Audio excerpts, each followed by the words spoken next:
Ernest Boyamangai, Oyabino, Will Mukena, le mignon sexy Mokona. Alors, c'est sûr que quand on voit les micro, la télévision, on a bino. Et vous, quand vous voyez cette émission, on a la cala. Et si quand il y a Mindoule, donc les zombies, c'est quoi, alors, ici, quand il y a Mindoule, les alliés, émissions basées sur les artistes qui vont progresser à la diaspora, surtout en Angleterre. Alors, dans le sein de la bino, l'artiste est surtout des artistes, ou bien Oyo Alinga comme artiste. Boya Bolukangai, Bobenga na numéro ezali Boussoana, na Banoleka. Chaque samedi, na Sepela TV, na Boss Brothers TV, na Channel 121. Vous manquez chaque samedi à nos alliés. Et d'autre part, pour ça la paix, promotion, surtout pour la sapeur, pour te dire que musique et Kendaka, Nzela Moko na sap. Alors, les gens ont mindoulé, ils ont vu Boya, tout cela, tout développé, tout ça l'amour, ils ont la top. Et non seulement ça, mais le business, ou à la shop naï, ou à la. Bonjour à tous, bonjour mes amis, bonjour les masters, bonjour la famille. C'est votre humble serviteur Will Mukena, le mignon sexy mon bon ami. Comme d'habitude, on a fait un rendez-vous chaque samedi de 16h à 17h pour l'émission la Bino Oyo. Et comme il peut dans moi succès dans mon kemukezo qui n'a malem malembe et sika mindoule. Alors, lelo tozana mutu Oyo babengi John Ross, les bachelors. Aza invité la personne lelo. Mais avant tout bandana ye, bino boyebika kanenge zalaka. Moi, eloko muke muke na no liboso to chana moi eloko mo pona emi mabiso na kati ya loyenge. Alors, na osenga Louis na régie kuna bokela biso fête ya Fania Star o ezalaki 40e anniversaire na ye oyo ngai moko na animaki yango ezalaki na Brother What's a Fam. Louis soki moi ezali bokela biso déjà po bato ba sepela. À toi.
Togolia como ya Fania Star le lo fele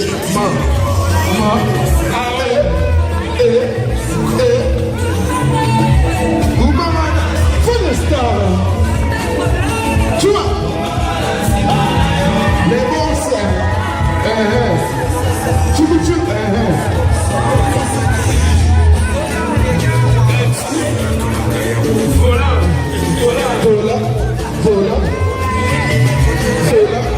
ça va la fola.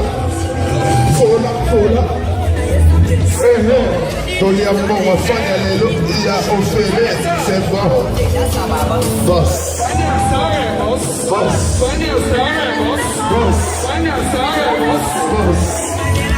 Kennedy FMI boss.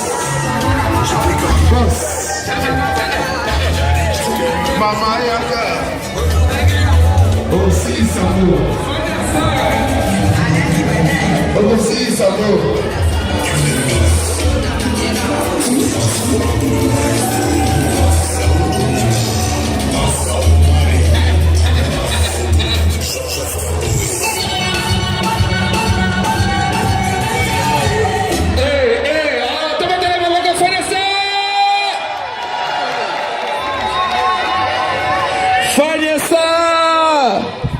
Ouais, Balabi, c'est Fania Star. Il est là, il s'appelle Fania Star. Mais Balabi, plaisir d'ailleurs, et celui qui a la soirée, alobi lokola bato bayaka kosupporte ye boya ofele bomela ofele. Alors il est là Fania nayebi ke ngai nabisengi bato oyo nyonso tu merci ndenge baye. Ah ouais, lokola basoane. Alors sikoyo tokosenga Fania alakisi biso loteke na ndenge ya babos sikoyo tolingi mpana biso loteke na ndenge ya betela bango moko wana Fania vraiment loteke oyo toyokaka oyo mpe tomonaka me asalaka mwa sambla lelo tomona wana piste awa ye na mama DJ Magic toleka. Celui qui envie quelqu'un d'inférieur à lui ne mérite aucune attention. Moins on vit, mieux on se porte. Alors Fania na Ce sont mama les grands qu'on envie, jamais les petits. bakomboli piste.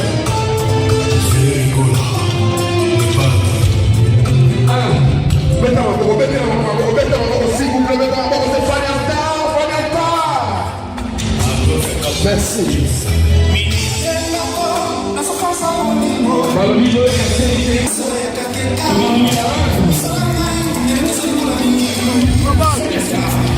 Bon appétit.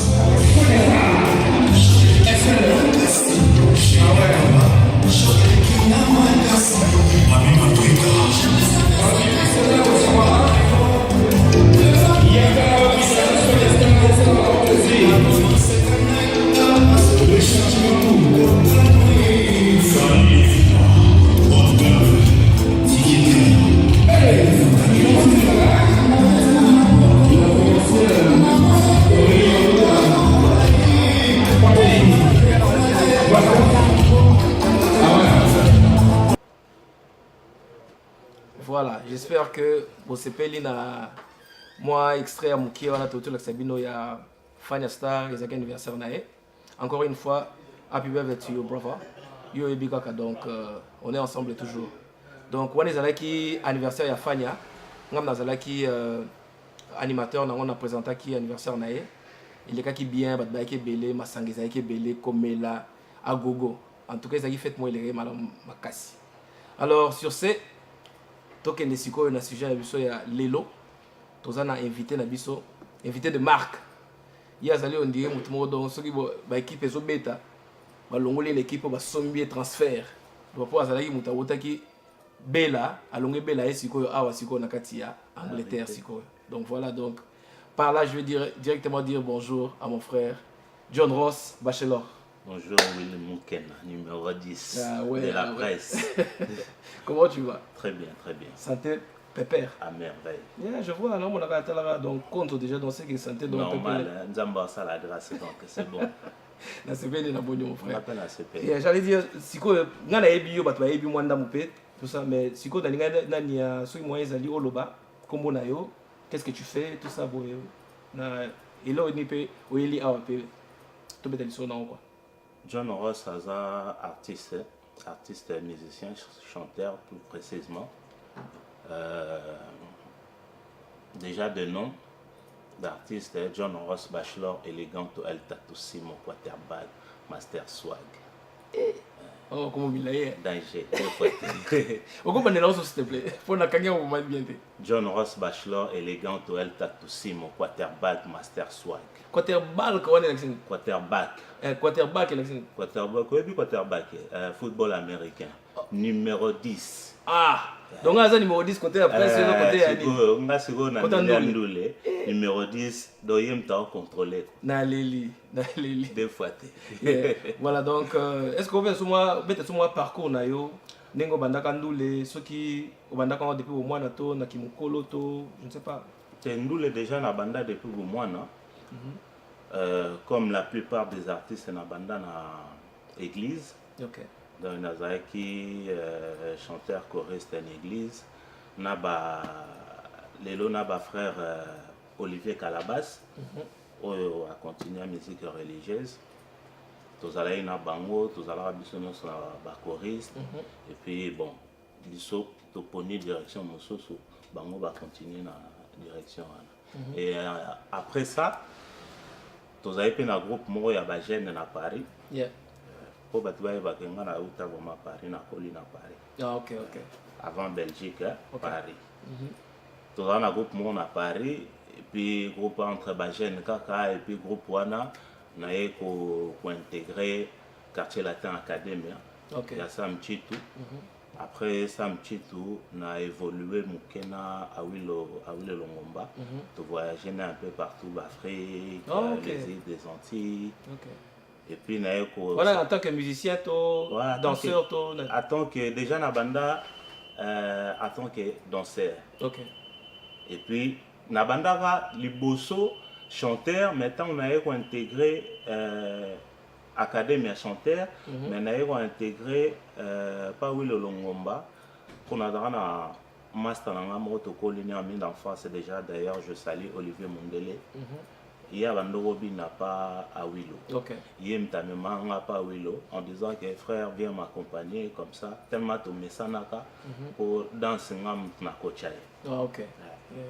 Et puis, on a aussi l'apparition na Papa Wemba, le zénith à Papa Wemba na ba fioti fioti. Et puis des alara ya Papa Wemba amemanga na kin. Mais père Nabiso s'opposa déjà. Mon père n'aimait pas que je fasse la musique. Mon père est en France. Père na mère bangutu bana pare. Père a se opposa pour papa et maman manga na kinité. Donc et puis ainsi de suite on a des, en fait pour être plus bref, na konayo continuer na académia. Mais toujours moi Sam Chitu ayo ebsangabi bachelor yo ndena omone la yo style na yo na biso ezo kolete yo faut beta style ya ba world vraiment donc faut que nzela na faut que nzela na yo faut que nzela na yo. Donc c'est à partir de là qu'on s'est séparé avec avec Sam Chitu Chekevaramente, l'homme de 100 ans, d'ailleurs que je salue. Donc à partir de là, sikoyo, ok, au benda na yo, ça le kamna na ndenge na yo moko. Mais sikoyo na le obandi carrière na yo moko. Nzembo salaki album salaki to ezalaki kaka ya batozo yemba ozo interpréter ya batuto. C'est naturel qu'on interpréter parce que en fait malgré que je faisais la musique congolaise, mais il vraiment eloko nga na linga kité. À partir du moment où on s'est retiré na kominga moko na komé ko exprimer ce ko savoir na ngai eloko nga na linga. Donc premier son na ngai batu ba Holandango ba o ba yebi déjà à Rototo et wane zaiki vraiment style oyo vraiment là où je me sens à l'aise quoi. Ok, voilà. Donc on le cambo ya style ya Orototo wana pe, ningo le Arototo, ningo le bien pe sikoyo. Na senga na régie, ce moi ezali aboke la biso pe Orototo totala clip na ninga ndolo bana sikoyo. À tout à l'heure. John Ross, Bachelor, et les Dantos, elle t'a fait 6 mots. Les longailles naïe, bien habillés, bien parfumés. Si t'es divorcé, aujourd'hui tu vas te marier. À ma gauche, belle fille, à ma droite, gentleman. Tokobina, les logis qu'à fatigué. Hey, carton Djoufel, Olobini, non, Yokotan. Dansez, dansez, dansez. Tout le monde a bougé sans l'opérer. La musique est bonne, ambiance au fêlé. C'est trop down, down, down, down. Danger, danger, danger. Il y a trop de tarpé, tarpé, tarpé. Tout le monde a chauffé, chauffé, chauffé. C'est trop down, down, down, down. Aro, aro, aro, dodo. Aro, aro, aro, dodo. Aro, aro, dodo. Aro, aro, aro, dodo. Aro, aro, dodo. Aro, aro, aro, dodo. Aro, aro, dodo.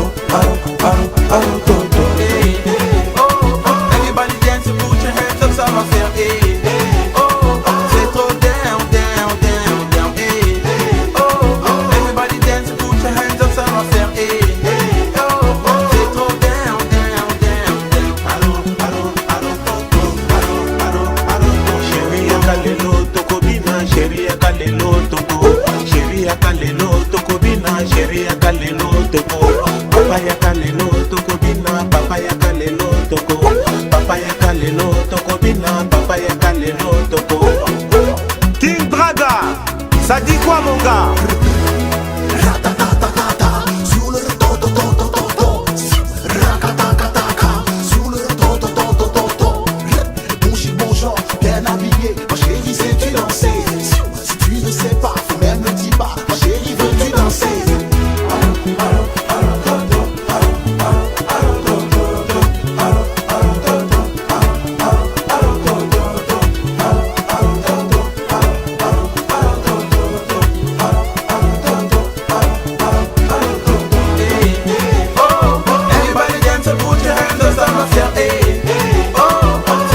merci beaucoup. J'espère que c'est pas ici Jean-Jacques 2, mais place à l'icône de la Bisso.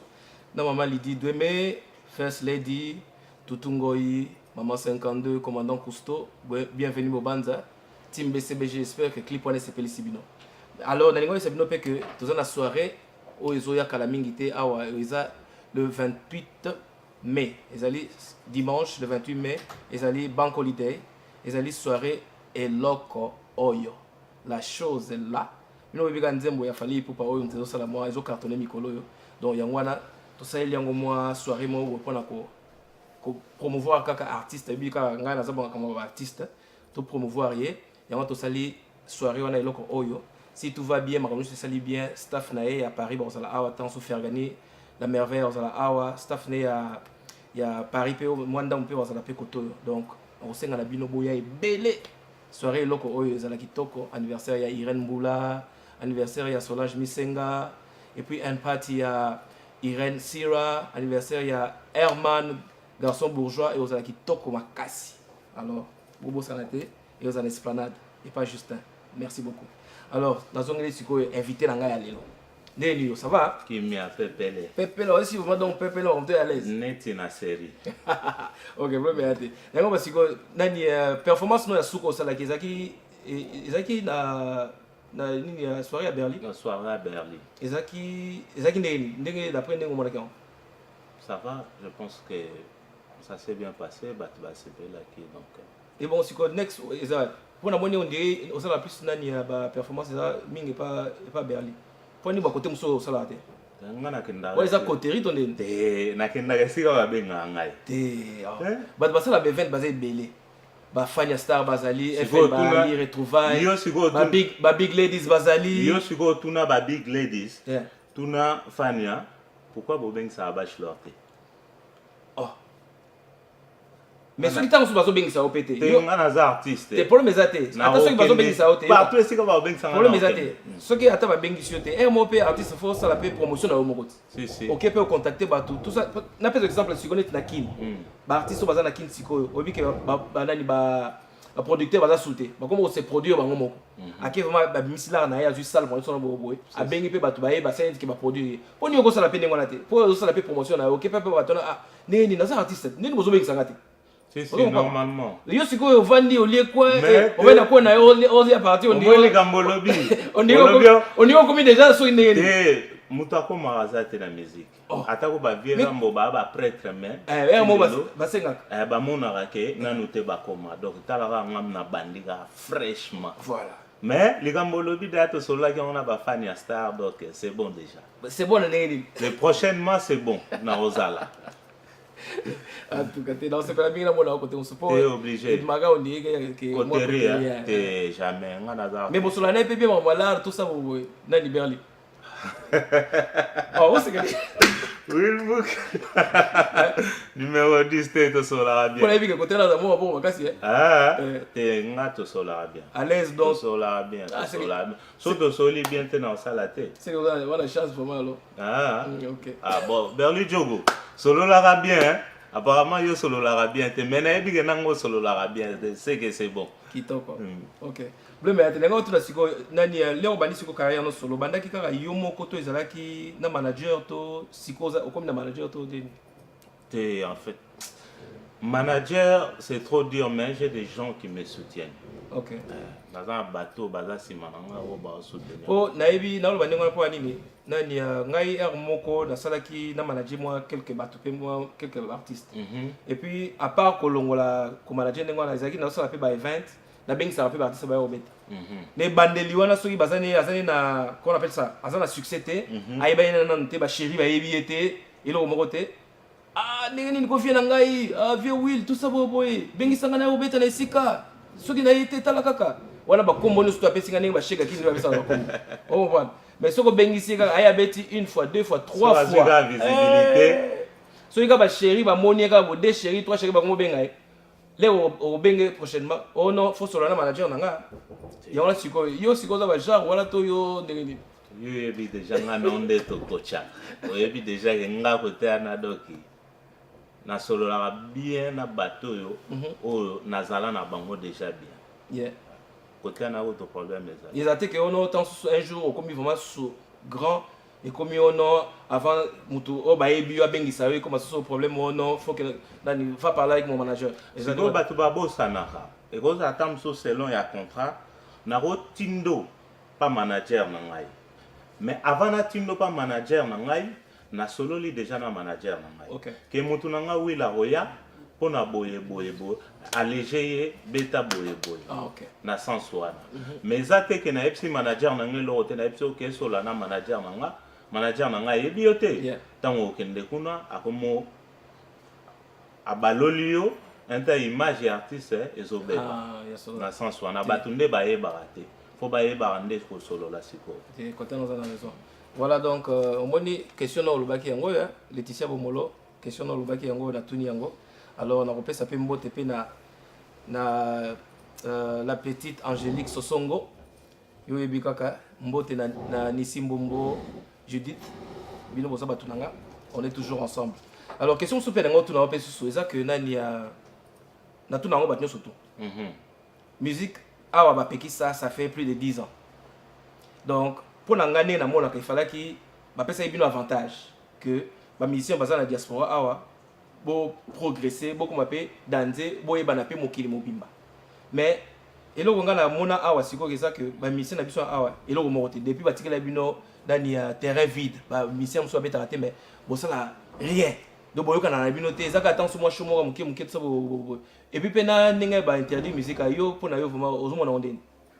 Déjà premièrement na olobanao olobi liboso que neti ko interdire musique batikelaki biso espace pour to bima ou to progresser te nabi batikela te nabi nani etikala champ etikala ki vide que bino boko progresser donc bo bio va sur comme makasi au monde artiste so oza vrai artiste oza na besoin te ba étouffer baninga mosusu po yo ozo espace po yo zo nzela te bato bakozala na bango ba artiste bakozala déjà pour nanga nazala toujours contre le fait que ba interdire la musique bien sûr que toza biso tout moi le premier na souci ya mboka bonga mboka développer bato ba famille eza na bamboka batika kolelela biso diaspora et ozala pe bien que au Pékin ba yambi yo ba tche à l'aise que ezalate que yo ke kaka biso to bimisa.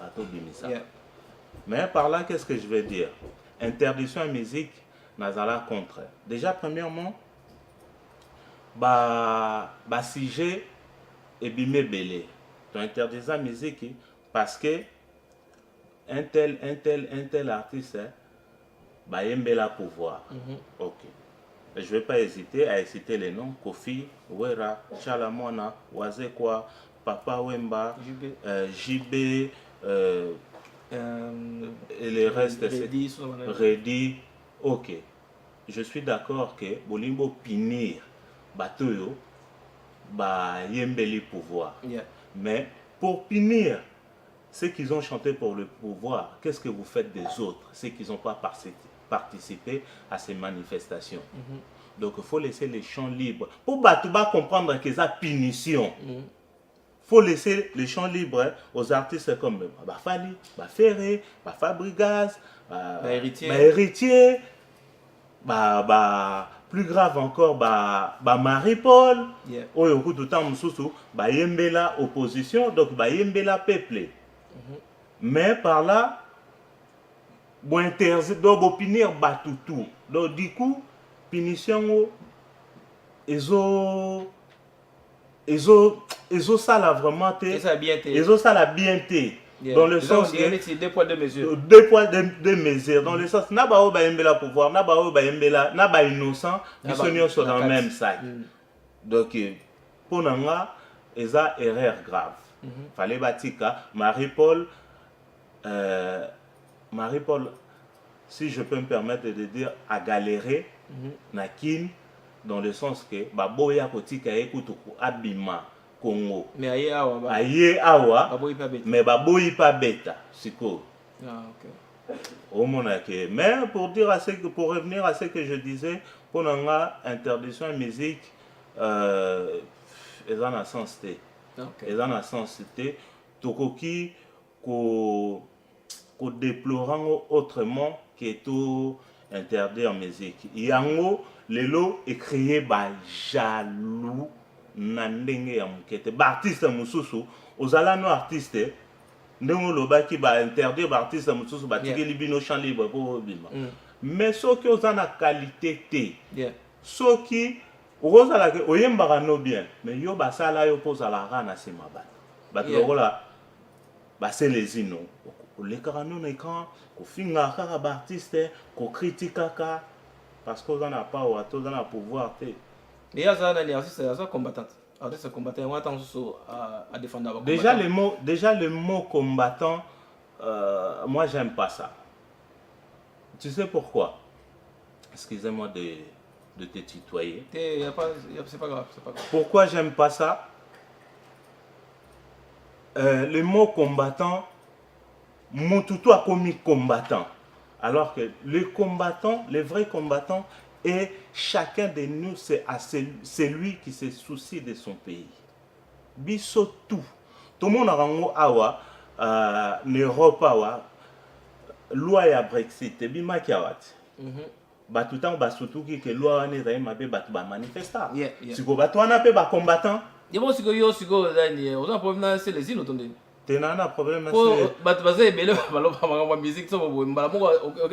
Pourquoi? Parce que lui, avant tout, c'est un artiste. Mais à cause de l'artiste, il y a des défendre ma caméra, tant que ça bien été. Il y a tant que ça défendre. Mais au fin baningate, au fin baningate, c'est que l'idiotie est continue à ma caméra. Bah tout le roi va se les innocents dans le bas. Au comment qu'au fin na ba bêtise. Oh man. Okoma ofinga lelo tozo luka démocratie.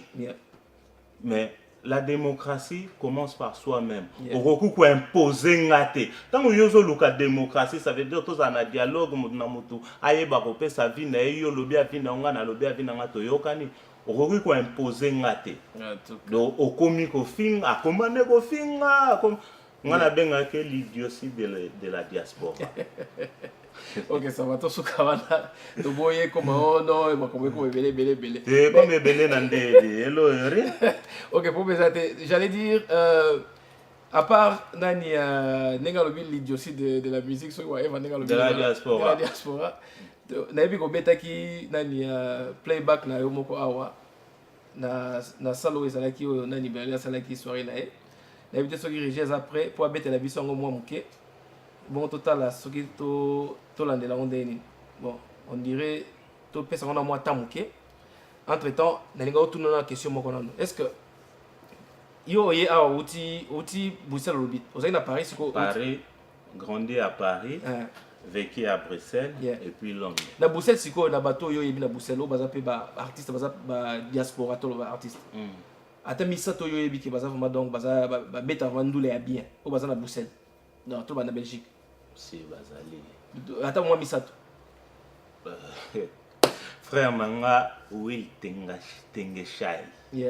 Un artiste bourré de talent, complet. Donc rien à dire. L'artiste, le rappeur Gandhi, jeune frère Nanga, Carton, King Draga, artiste Ah ok.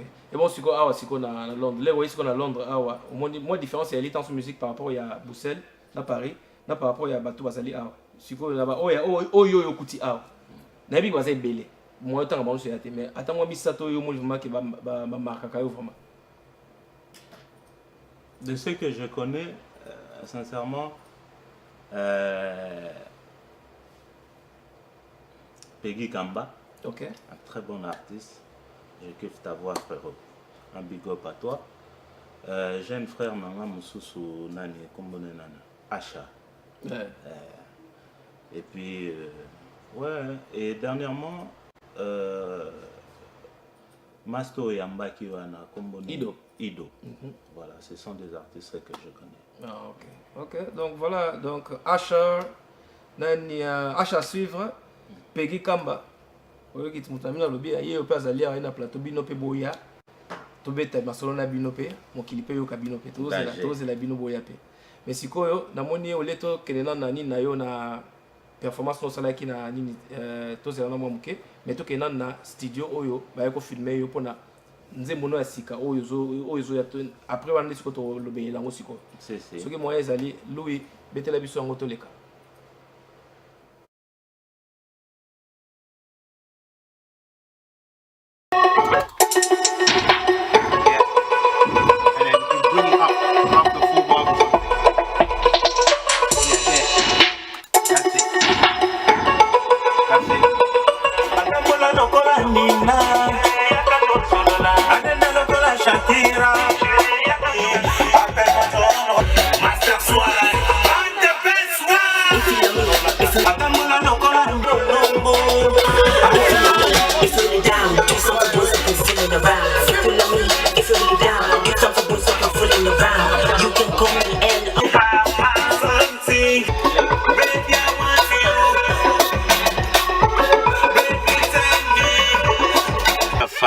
Ici c'est John Ross Bachelor élégant El Tato Simo.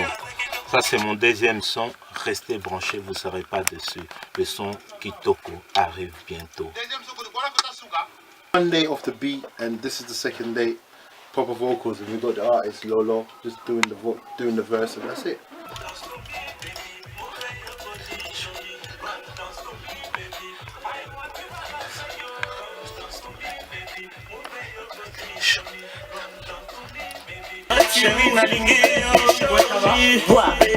Ikade Young Neves Pablito Yo, this is Hello, I'm gonna kill it. If you love me, if you're really down, do something, boy, stop fooling around. If you love me, if you're really down, do something, boy, stop your fooling around. You can call me L.O., straight from the Congo, based in the UK, so I got quick from UK.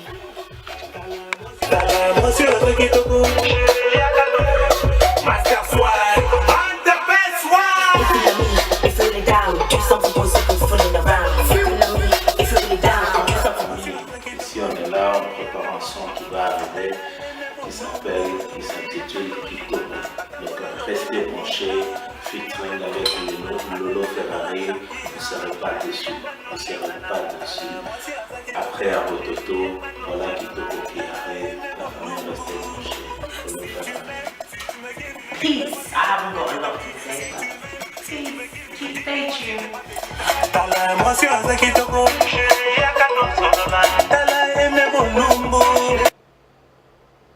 Voilà, encore une fois, bienvenue dans l'émission de Bisso ici à Mindoule avec moi, Ngamoko Will Mukena le Mignon Sexy. Dans l'invité de Bisso, j'ai Bachelor.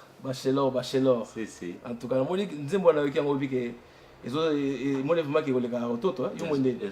obligé. Tant que ça, il faut toujours les cas oyo salaki avant quoi. Obligé. Mais si la moni ozana na mo sindi na kuna na kati on système sindi kaka to ezaka te wana petite sœur Lolo Ferrari. Azalaki na Londres c'est quoi mouvé na Birmingham, une très bonne chanteuse. Donc na bengaki ya to sala featuring ndenge bo kala mingi te tango bima clip tout. Donc bato ba resepela vraiment. Titre longa titre nango Kitoko. Eza ka single to eza na kati maxi single to eza ne. Te eza single omoni Wilmo ke na yona nga to zala na poto. Lelo ndé to lo bana musique na biso ba producteur bazala susu te, ba producteur valable. Bazala susu te. Donc eza très difficile pour sortir un album directement. Et puis surtout tali pendenge selon biso to vivakawa. Au monde arabe artiste a awate que on a direct album. Zala toujours d'autres faut balobarambi ça l'andaresika donc toujours fonctionner selon ba norme awa. Donc ba reçoit single ou ce qui est bimi et puis ensuite single et puis j'en mona que et comme il y a Rovimba, tu as mis album. Voilà ce que bima à peu près quand. N'a été déjà en exclusivité On a annoncé clip et bima, son et bima les 19 oh. Les 19 oh. Les 19 il y a mois prochain. Les 19 oh, les 19 mai. Ah, ok. Les 19 mai, et ça date il y a anniversaire nangai. Ok. Donc on a préféré que bima jour on a botama. Ok. Là la soute ngo bageza anniversaire il y a Shalim. Il y a anniversaire. Shalim, anniversaire nae eza les 15. Tolanda na biso ba jour. Ah ok. Anniversaire nae eza les 15. Il y a les 15, on a les 19, donc 3 jours de décalage. Mais par là, je veux dire, Bernie Moutamba Raous, alors c'est la nation Oyo, parce que c'est une chanson qui est dédiée à Aimé Bolumbu. Ah, ok. Une femme, une très bonne personne de Bruxelles. Ah, ok, ok. Voilà donc. La nourrice. Voilà donc, toujours c'est la. Nzembo kitoko kono kitoko lobita kitoko ebima kala mingi te donc c'est que na ebi que to sepela makasi obligé Emile ko Sarkozy pe a ko sepela je te jure donc voilà donc par là dans les capena pe sapé happy birthday to Ornella Mambweni yo ebi kaka happy birthday to you na ebi ko kokisino age ya mukieza ngo belete donc ndena lobayeka ke donc ngai bongo na bino boshi shango yo na Nora Nessi sans oublier Lorenzi bino webika batulanga déjà alors na ngolo basusu nani avant qu'on a le s'il te plaît naloba que nani émission oyo esika ya mindule e banda oleka kala mingi te na numérique TV na Congo donc wana ezala pas kiki kibambi donc bata Congo kala mingi te bondo mona biso en direct bino webika oya ngai ezala ke na osepela mona rabino bino pe mona ngai correspondance à Isaac Kitoko. Obligé. Voilà donc avant tout kabwana, na bi que tokomo chiter siko tokomo kota suka. Na linga siko est-ce que moi ezalité avant tout que moi a capella moko c'est biso moi bien haut préparer gata pour na biso moi ilo moi mukekaka. Pour vous me confirmer vraiment que vous êtes artiste quoi. Non ça la capella il y a son Kitoko qui va sortir bientôt. OK. Donc bato bazala présent ngomba leader donc azoze la son oyo. Robin Mbemba pas osé la son oyo. So total Christian Kabasele mais c'est propre pe azosé la son oyo. Tony Montana mais ça bada azosé la son oyo. Donc voilà quoi. Dans ça la bino a capella. Tala mwasyo azakitoko chéri ya katolingana. Tala Aimé Bolumbu chéri ya katosolola. Atambola lokola nina chéri ya katolingana. Adenda lokola Shakira, chérie ya katolingana. I love you, baby girl. I love you, baby girl. Come dance with me, baby. Move your body, show me. Come dance with me, baby. Move your body. I want you by my side, yo. Ah, tu kaki. Donc, tu vas la recette là. Nengo balabi, leo kaki kamo boye ke nani apparently que yum to pesa ki nani awilo longo manzembo ya Carolina eza solo te zaka ba soupçon lingo saka ma bes mo boye soko pesi motu okabeli motu chemise faut que lobake ebo ebimi ndeni ngam na kabela siko tuna nga siko ah yango na tunyo kasi na yebi na limite ka awilo mtabimisi en fait yum to betele motu mo li solo yango ebimi c'est jamais vient ngai awilo longo mba grand prêtre ayebi donc c'est que pesa ki ngalo bilote oh zo bangolo ba point donc yo soko kabeli bato mo fo no yemba ki ona te ah vient nga grand prêtre a composé ka banzembo ya danger tenga la toute question la toute question répondre ngate o pesa ki to pesa ite na lobi lo hotel ah c'est comme ça pas répondre tellement te ya on a lobi na lobi lo côté yo siko rimer en ozwa ils ont qui pété ngaza chroniqueur na fuya ba Olanda ba rimer te yo c'est que ça solo terre zela siko ngana ya oyebi soke wile za bongo kayo na tunyo kasi mesiko ba rimer omoni yo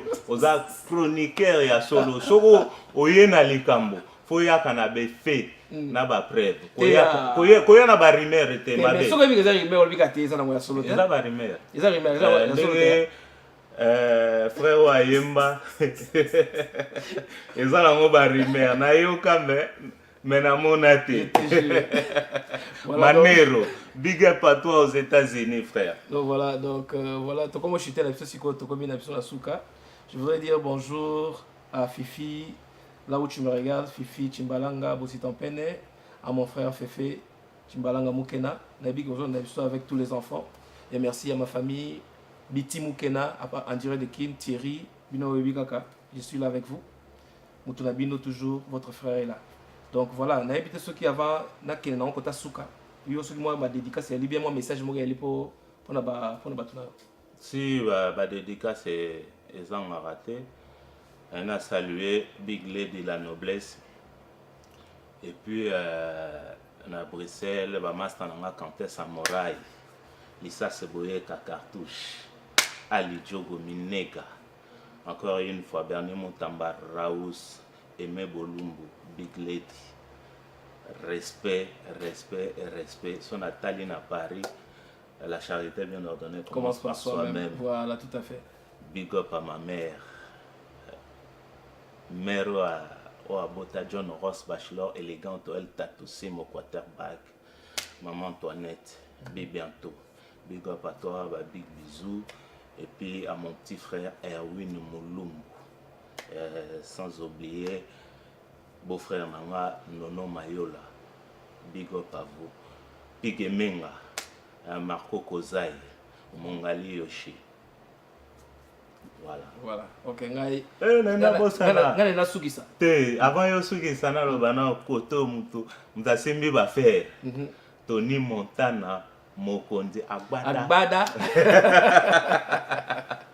On est ensemble mon frère. Danger. Donc voilà, donc bonjour à toi, Willingandou pouvoir d'achat, Jojo Mouya, Richard Botouli, Yoebika Naz Kalonji, donc merci à vous, Tevin Koi, donc voilà quoi. Gigi Bokole, JC Mungu, Patrick Mungunu, Bambaye Yangai, voilà, tout à fait. Donc voilà. Voilà quoi. Émission d'habitude comme on a Souka. Je te remercie beaucoup mon frère d'être venu. On est ensemble. Plateau Yosa Yayo. Et on est sur l'Inkozonga Awa, Ozongi Nayo. Donc merci à ma avant de clôturer. Anniversaire à femme est les 15. Chalim, happy birthday. Tu fais tango lelo. Ok. Donc big up. Joyeux anniversaire. Joyeux anniversaire, joyeux anniversaire, Chalim. Joyeux anniversaire. Bisous. Blossom Ali à Diamant Kimberly, Lorena Wanabananga. Ok. Lorena, Blossom Ali à Diamant Kimberly et Keren. Ok. Bonjour à vous. De la part de donc voilà, papa. merci beaucoup. Nenge Bolanaki émission Oyo Sika Mindoule. Bobo Sanate Kolanangai chaque samedi de 16h à 17h.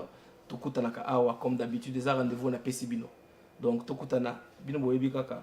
Oyo Zali Will Mukena Oya Bino Moponami. La linga Bino Ming, la Bino Bino Linganga Ming. Malgré Wanda Balinganga, Kaka Muki Balinganga Ming, mais la Bino Ming Balinganga Ming. Moponami la Bino. À suivre Tokutani. Nous allons poser pour Joe Kwele Pe à Lingara Makasi. Ok, Joe Kwele. De Paris. De Paris. Bonjour à toi. Merci beaucoup. La régie, Louis Bossitampene, Aimé Bossitampene. Merci. On se voit le samedi prochain. Bye bye. Bonsoir. C'est un plaisir d'être parmi vous ce soir. Moi, c'est John Ross, Bachelor, élégant, Tourelle, Tatossi, mon quarterback, Master Swag. On est ensemble. DJ, c'est parti.